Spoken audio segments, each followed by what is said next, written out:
1136 square feet জমির মধ্যে যেখানে 24 ফিট বাই 42 ফিট জায়গার প্রয়োজন পড়েছে, এই জায়গার মধ্যে আমরা ডুপ্লেক্স একটি বাড়ি নিয়ে আসছি। প্রিয় বন্ধুরা, খুবই অসাধারণভাবে নান্দনিক 2025 সালের লেটেস্ট একটি বাড়ি, যেখানে গ্রাউন্ড ফ্লোরে থাকবে আপনার 2টি বেডরুম, 2টি বাথরুম, একটা ড্রয়িং রুম সেপারেট, একটা ডাইনিং রুম সেপারেট, একটা কিচেন রুম, একদম 3 ধাপের সিঁড়ি দিয়ে করেছি।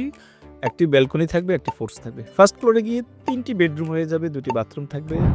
অসাধারণ একটি ডুপ্লেক্স বাড়িটি। আজকে সম্পূর্ণ ভিডিওটি দেখাবো ইনশাল্লাহ। না টেনে ধৈর্য সহকারে ফুল ভিডিও অবশ্যই দেখে থাকবেন।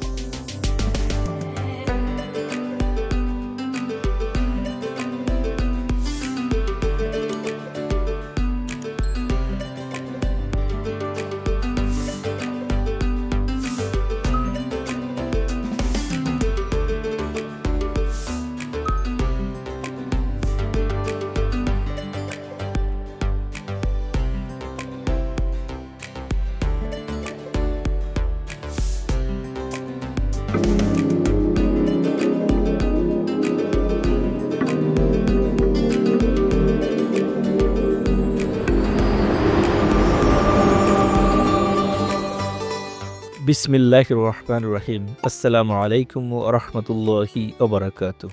আলহামদুলিল্লাহ।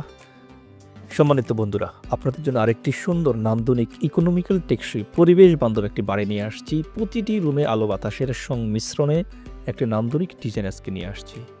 আজকের এই প্রজেক্টটি আমরা করেছি ফেরদাউস আহমেদ নামে কুমিল্লার মুরাদনগর এক ভদ্রলোকের জন্য। উনি গভর্নমেন্ট জব করেন। ভদ্রলোক ইউটিউব থেকে আমাদের নাম্বার নিয়েছেন, আমাদেরকে রিকোয়ারমেন্ট দিয়েছেন। রিকোয়ারমেন্ট অনুযায়ী আমরা এই নান্দনিক ডিজাইনটি ওনাকে উপহার দিয়েছি। আলহামদুলিল্লাহ, বর্তমানে কাজ চলমান আছে। আমাদের সাথে অনলাইনে সবসময় উনি সার্বক্ষণিক যোগাযোগ রাখতেছেন, কীভাবে কাজটা করবে সবগুলো দিচ্ছি।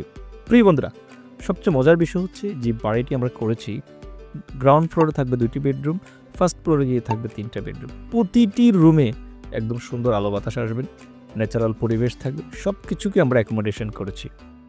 ভদ্রলোকের রিকোয়ারমেন্ট ছিল, জায়গাটা হচ্ছে 26 ফিট ছিল, সেখান থেকে আমরা 24 ফিট নিয়েছি। সেই 24 ফিট জায়গার মধ্যে আমরা এই বাড়িটি ভদ্রলোককে দিয়েছি। আলহামদুলিল্লাহ, বর্তমানে কাজটি চলমান রয়েছে। প্রিয় বন্ধুরা, এখানে আপনারা খেয়াল করে দেখবেন, আমরা এক্সটেরিয়র ডিজাইনটা দেখতে পাচ্ছি। এখন আমরা কিন্তু ছাদের উপরে গিয়ে কার্নিশ 6 ইঞ্চি দিয়েছি। জানালাগুলোর মধ্যে বক্স করে দিয়েছি, মানে 5 ইঞ্চি করে জানালা বের করলে হবে, অথবা 6 ইঞ্চি। এগুলোর মধ্যে প্লাস্টার করে ফেলবে, মানে ইকোনমিক্যাল। যেখানে টাকা কমানোর কথা সেখানে আমরা কমানোর চেষ্টা করেছি। তবে আমরা স্ট্রাকচারাল যেটা, সেটা বাংলাদেশের ন্যাশনাল বিল্ডিং কোড ফলো করেছি, কেননা আমাদেরকে ইকোনমিক্যাল এবং টেকসই দুটি দিক মাথায় রাখতে হবে। প্রিয় বন্ধুরা, ভদ্রলোক গভর্নমেন্ট জব করে, উনি খুবই অনারেবল পার্সন। ওনার রিকোয়ারমেন্ট অনুযায়ী আমরা করেছি। আপনিও চাইলে আপনার জমির পরিমাপে আপনার রিকোয়ারমেন্ট অনুযায়ী বাড়ির ড্রয়িং এবং ডিজাইন করে নিতে পারেন আমাদের কাছ থেকে। এই বাড়িটার ফ্রন্ট সাইড থেকে আমরা এখন দেখতেছি, নিচে একটা ফোর্স থাকবে, উপরে ফোর্সের উপরে একটা টেরেস থাকবে। টেরেসের এখানে ভদ্রলোক হয়তো প্লাস্টিকের আমরা টিন দিবে, অথবা টিন দিবে, অথবা টালি টিন ইউজ করবে, সেটা উনি ইউজ করতে পারবেন। বাট আমরা সেটাকে দিয়ে দিয়েছি। বাম পাশে একটা ব্যালকনি থাকবে, যেখানে টালি টিনের ব্যবস্থা করেছি। প্রতিটি ওয়ালে আপনার বিটের ব্যবস্থা করে দিয়েছি। যেখানে যেখানে ছাদ থাকবে সবগুলো জায়গাতে বিট প্রোভাইড করবে। উপরে ছাদের উপর একটা লোভারের ব্যবস্থা আমরা করে দিয়েছি।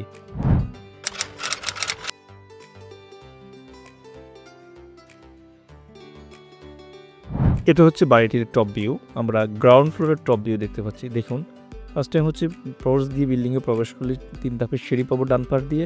সিঁড়ি কিন্তু ডান পাশে রাখতে হয়। আর উপরে উঠবো, এই সিঁড়ির পাশে কিন্তু কোনো ওয়াল থাকবে না, নিচে সিঁড়ির নিচে কোনো ওয়াল। তার মানে ড্রয়িং এবং ডাইনিং পুরোটা ওপেন স্পেস। বাচ্চা কাচ্চারা খুব দৌড়াদৌড়ি করতে পারবে সুন্দরভাবে। পিছনে গিয়ে 2টা বেডরুম আমরা রেখেছি, 2টি টয়লেট, একটা অ্যাটাচ থাকবে, একটা কমন থাকবে। খেয়াল করে দেখবেন 24 ফিট বাই 42 ফিট এই জায়গার মধ্যে করেছি। এটা যখন আমরা ফার্স্ট ফ্লোরে যাব, তখন কিন্তু 3টা বেডরুম হয়ে যাবে। এখানে একটা ফ্যামিলি লিভিং স্পেস থাকবে, 3টা বেডরুম থাকবে, 2টা বাথরুম, একটা প্রেয়ার হল থাকবে সেখানে। অথবা যদি মনে করেন যে কিচেন রুমটাকে স্টাডি রুম বানাবেন, সেটাও থাকবে। সব কিছু মিলিয়ে আমরা সুন্দর একটা অ্যাকোমোডেশন ভদ্রলোককে আমরা দেওয়ার চেষ্টা করেছি। প্রিয় বন্ধুরা, 42 ফিট বাই 24 ফিট জায়গার মধ্যে। আমি Sharif Hossain Fahim, BSc civil engineer. আমি সবসময় চেষ্টা করি আমাদের ক্লায়েন্টদেরকে সুন্দর ইকোনমিক্যাল এবং টেকসই ডিজাইন উপহার দিতে। যুগোপযোগী ডিজাইন, পরিবেশ বান্ধব। আপনি যেহেতু আপনার কষ্টের টাকা দিয়ে শ্রেষ্ঠ একটি বাড়ি করবেন, তাহলে সঠিক পরিকল্পনা দিতে পারে আপনাকে একটি শ্রেষ্ঠ বাড়ি। যেমন এই বাড়িতে প্রতিটা রুমে কিন্তু আলো বাতাস থাকবে, প্রতিটা রুমে। দেখুন, একদম আমরা এমনভাবে করেছি যাতে এক পাশে কিচেন এবং টয়লেট রেখেছি, আরেক পাশে ডাইনিং স্পেস রেখেছি। তার মানে ডাইনিং স্পেসও আলো বাতাস আসবে, ড্রয়িং স্পেসও আসবে, বেডরুমে আসবে। তার মানে ন্যাচারাল আলো বাতাস যদি থাকে তাহলে বসবাস করার জন্য আপনার পরিবেশ বান্ধব হবে। আমরা এমনভাবে বাড়ি করব না যেখানে আমরা প্রাকৃতিক আলো বাতাস থেকে বঞ্চিত হই। আর আমাদের কিচেন রুমটাকে ইঞ্জিনিয়ারিং রুলস ফলো করে আমরা করেছি, যে পাশে করলে আমাদের, যেমন পূর্ব পাশে করি না আমরা, তাহলে সকালবেলা রোদের আলো পড়বে, সেই দিকটা মাথায় রেখে কিন্তু আমরা ডিজাইনগুলো করি। আমরা যখনই আমাদের ক্লায়েন্টদেরকে যে ডিজাইনটা দিই সেটাকে বিজ্ঞানসম্মত কি না সেই দিকটা আমরা মাথায় রেখে সামনে অগ্রসর হই।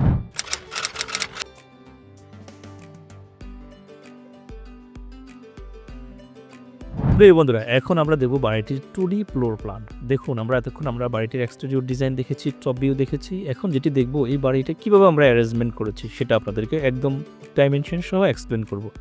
ধৈর্য সহকারে দেখুন। 24 ফিট বাই 42 ফিট আর্ট এই পাশে, আর ফোর্স সহ 48 ফিট আর্ট টোটাল এরিয়াটা। ফার্স্ট টাইম হচ্ছে একটা ফোর্স থাকবে 12 ফিট 11 বাই 6 ফিটের ফোর্স। ফোর্স দিয়ে ভিতরে প্রবেশ করলে হচ্ছে আপনার ড্রয়িং রুম।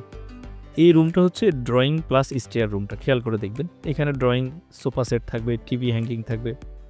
দেন এই যে ওয়ালটা, এখানে কিন্তু কোনো ওয়াল থাকবে না। কেন ওয়াল থাকবে না? ড্রয়িং এবং ডাইনিংয়ের নিচ দিয়ে বাচ্চারা যাতে দৌড়াদৌড়ি করতে পারে, খেলাধুলা করতে পারে, ওপেন একটা স্পেস রাখছি। তারপরে হচ্ছে এই রুমটার মধ্যে কিন্তু আলো বাতাসের সুব্যবস্থা রেখেছি। এটা কিন্তু বারান্দা, এটা রুম বেডরুমের সাথে অথবা ড্রয়িং রুমের সাথে বারান্দা, ফার্স্ট ফ্লোরে গিয়ে বেডরুম হয়ে যাবে। দেন হচ্ছে ডাইনিং রুম, এটাতেও কিন্তু আলো বাতাসের ব্যবস্থা রেখেছি। 15 ফিট 9 বাই 16 ফিট 10, বিশাল আকার একটা ডাইনিং স্পেস। একটা common toilet 7 feet by 4 feet, একটা কিচেন রুম 7 ফিট 8 ফিট, একটা common toilet 7 feet by 4 feet. Then পিছনে হচ্ছে 2টি বেডরুম রেখেছি আমরা, 11 ফিট 5 বাই 13 ফিটের বেডরুমে একটা, একটা 2টা বেডরুম রেখেছি। সব কিছু মিলিয়ে আমাদের গ্রাউন্ড ফ্লোরে থাকবে আপনার 2টি বেডরুম, 2টি বাথরুম, একটা কিচেন রুম, একটা সেপারেট ড্রয়িং রুম, একটা সেপারেট ডাইনিং রুম থাকবে। 3 ধাপের সিঁড়ি দিয়ে আমরা স্টেয়ার করেছি। প্রিয় বন্ধুরা, একটি ব্যালকনি থাকবে। সব কিছু মিলিয়ে 1136 স্কোয়ার ফিট জমির প্রয়োজন পড়েছে। আমরা কন্ট্রাক্টরকে যে বিল প্রয়োগ করবো আমরা সেটা আপনারা 3D ডিজাইনে দেখেছেন।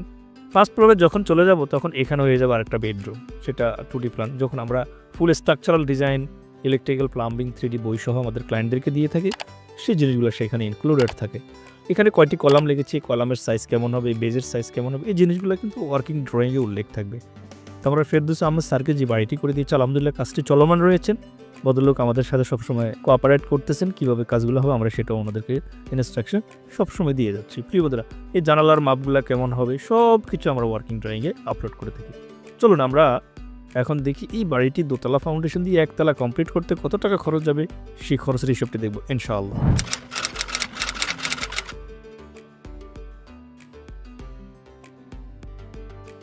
প্রিয় বন্ধুরা, আমরা ফেরদৌস আহমেদ স্যারকে যে বাড়িটি করে দিয়েছি 1137 স্কোয়ার ফিট, 5 ফেব্রুয়ারি 2025 আমরা ড্রয়িংটি ডেলিভারি দিয়েছি মডার্ন হাউস ডিজাইনের পক্ষ থেকে। ভদ্রলোককে আমরা এটি প্রোভাইড করি, আলহামদুলিল্লাহ কাজ চলমান রয়েছে। কলম পর্যন্ত এই বাড়িটি কাজ করতে 5,37,552 টাকার ইট বালু রড সিমেন্ট খরচ পড়বে। 7 পর্যন্ত কাজ করতে খরচ পড়বে 3,88,656। ফ্লোর ডালাই, গাঁথনি ও প্লাস্টার সহ খরচ পড়বে 3,52,895 টাকা ইট বালু রড সিমেন্ট।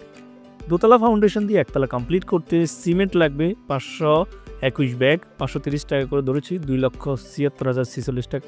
সাদা বালু যেটা FM 1.5 সেটা হচ্ছে 860 ঘনফুট।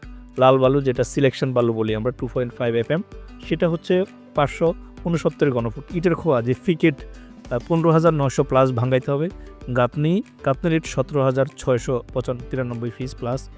16 মিলিমিটার ডায়ার রড লাগবে 3,000 প্লাস কেজি। 12 মিলিমিটার ডায়ার রড লাগবে 509 কেজি। 10 মিলিমিটার ডায়ার রড লাগবে 1299 কেজি। 8 মিলিমিটার ডায়ার রড লাগবে 606 কেজি। সব কিছু মিলিয়ে 5,436 কেজি রড লাগবে। তার মানে দোতলা ফাউন্ডেশন দিয়ে একতলা কমপ্লিট করতে ইট বালু রড সিমেন্ট বাবদ 12,75,984 টাকা খরচ পড়বে। আমরা সিমেন্ট 530 টাকা ধরেছি, বালু ধরেছি সাদাটা 85 টাকা, লাল বালু সিলেকশন বালু 80 টাকা, ইট ধরেছি 13 টাকা, রড ধরেছি 88 টাকা। প্রিয় বন্ধুরা, ফিনিশিং আইটেমের জন্য এই বাড়িতে খরচ পড়বে দরজা, জানালা, টাইলস, রং, ইলেকট্রিক, অল অ্যান্ড এভরিথিং। সিভিলের ঠিকাদার আমরা 270 টাকা ধরেছি, 8,68,159 টাকা। সব কিছু মিলিয়ে 21,44,143 টাকার মধ্যেই এই বাড়িটি দোতলা ফাউন্ডেশন দিয়ে একতলা কমপ্লিট করতে পারবেন। 1139 স্কোয়ার ফিট জায়গাতে আমরা 21,44,143 টাকা দিয়ে আলহামদুলিল্লাহ একতলা কমপ্লিট করতে পারবো। যদি আমরা মালামালগুলো সঠিক পরিমাণে পারচেস করতে পারি, অপচয় রোধ করতে পারি, তাহলে আলহামদুলিল্লাহ আমরা আমাদের কাঙ্ক্ষিত লক্ষ্যে পৌঁছাতে পারবো। প্রিয় বন্ধুরা, আমরা চেষ্টা করেছি আপনাদের সাথে এতক্ষণ বাড়িটির টোটাল ডিটেলস এক্সপ্লেন করা, দিন শেষে কত টাকা খরচ আসবে সেটি আপনাদের কাছে অবগত করানো। আশা করি আপনাদের এই ভিডিওটি ভালো লেগেছে। যদি ভালো লেগে থাকে কমেন্ট বক্স আছে, একটা কমেন্টস করে দেবেন, লাইক করতে একদম ভুলে যাবেন না। ভালো থাকবেন, সুস্থ থাকবেন। দেখা হবে অন্য কোনো আকর্ষণীয় ভিডিওতে। আসসালামু আলাইকুম ওয়া রাহমাতুল্লাহ।